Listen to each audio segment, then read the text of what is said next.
But I wanted to ask you a question. I've seen a lot of City fans say that FFP was only brought in to like stop teams like Man City getting to the top. Do you agree with that? Yeah. You can only spend a percentage of what your income is. Why? So if you were a multi-billionaire, Terry, and you decided that you're going to go and buy Leyton Orient, right, you've got no chance of ever winning a Premier League, ever, because you're not allowed to spend the money. So what's the point? What's the point? Yeah, the reason that was brought in, is to stop people breaking into the main five, the top four, top five. Now it's top six, big six, whatever you want to call it. That's the only reason, because the founder members of this Premier League, including Everton, the 5 founder members, why do you think Everton only got 10-point deduction? Because there's 3 teams in this league, if not 4, if you include Bournemouth, that are crap. So give them a 10-point, slap on the wrist, 20-odd games to go, they'll stay up. Yeah, they'll stay up. So yeah, Man City fans are right by saying that. At the end of the day, that's why people have got the ump, because Man City have broken the hoodoo, that Man United, Arsenal and Chelsea had. Between the 3 of us winning titles. So now Man City are the dominant team, and now they're fuming because how can this guy come, take Manchester City, and be better and bigger than every club in the league in terms of performances and trophies? Everyone's fuming about it. But again, like I said earlier, if both of them clubs, Chelsea and City, get found guilty of all of the 115 charges, and then obviously Chelsea baiting themselves up and admitting it, neither are getting relegated. Neither are getting relegated. There's no way in a billion years the Premier League will relegate 2 of the big 6. They're straight away their income slashed. How many people around the world tune in to watch Man City every week? So they're the best team in the league.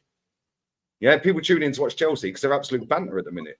I agree. I want to ask you a question though. If FFP is designed to stop City reaching the top, how have they become the best team in the world under FFP? Clever accounting.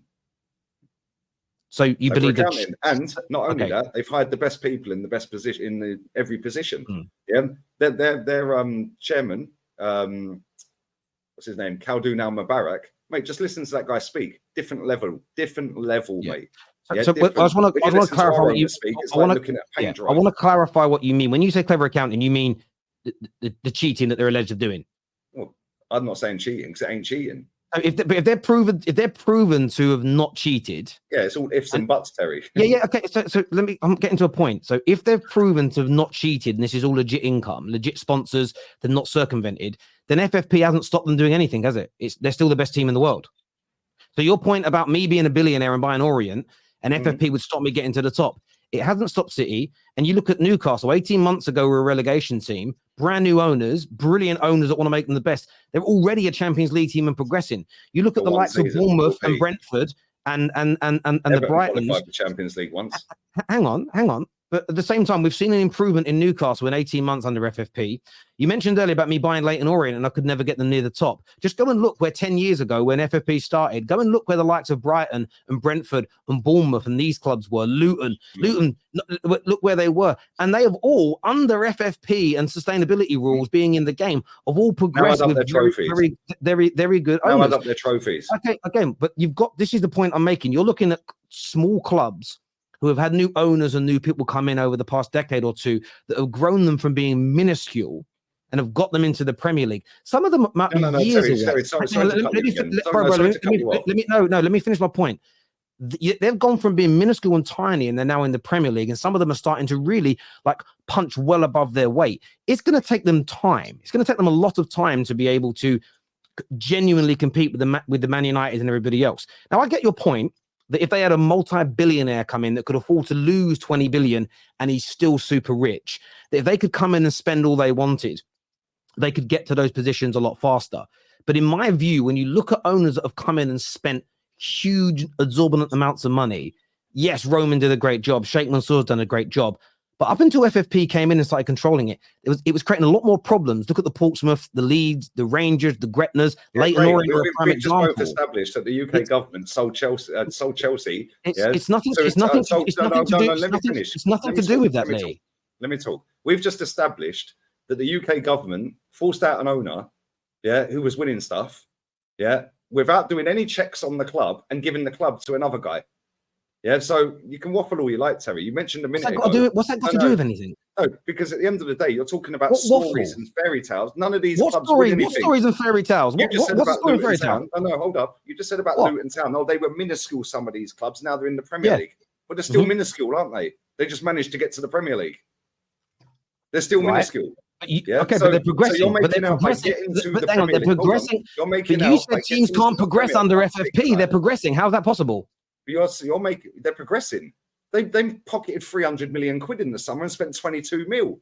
Oh, but So they're in your building a opinion, stadium. so They were in your building it opinion, anyway. okay, so your opinion is that the likes of Brighton and Luton and Brentford have What have not they progressed won? in the last decade. Have they progressed or not in the last 10 years? Terry, progression is what you lot love to dress up as. Oh, we've progressed. You either win or you lose. It comes back to what we said about an hour ago. How many teams in League One and League Two win the FA Cup and League Cup? How many of them bother to try and win it? Do you think any of them could? I think they could if they tried. But guess what? There's no money in that, mate. The money is about getting in the Premier League. Yeah, so that's why you see League One teams trying to get into championships and then get Premier League. Yeah, that's why you see Premier League teams throwing the cups in the bin. That's why you see League One teams throwing the cups in the bin. Because if you win the FA Cup, you're getting 6 million. It's like you're getting the Premier League, you're getting 200 million. I think this is What's where the me incentive? I think where me and you disagree on this, and maybe it's because I've got brothers that support a very small club like Leighton Orient, My and brother supports Derby County. okay, so I'm just they're a much bigger team than Leighton Orient. To be fair, like Derby back in the day anyway. But like I look at it from the perspective of yes, they want money, but they want the money for part of it is for sustainability in the sense of Premier League money for some of these tiny clubs that get themselves there. There is an element of keeping some of that money in the short to medium term so they are highly sustainable, because outside the Premier League, nearly every single club loses money because of just the way that the pyramid structure. And I do believe that more should be done to filter money down and stop this from happening. But the reason why I don't think FFP is I've always said to you before, there's got to be reform and they've got to look at making it better.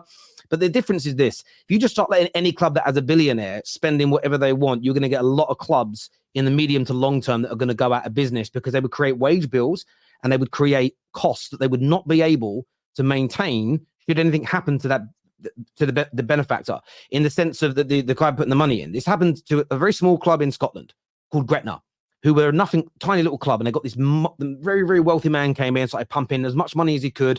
There was no limits. Got them all the way to the Scottish Prem. They got to a Scottish Cup final, and then God rest his soul, he dropped down dead.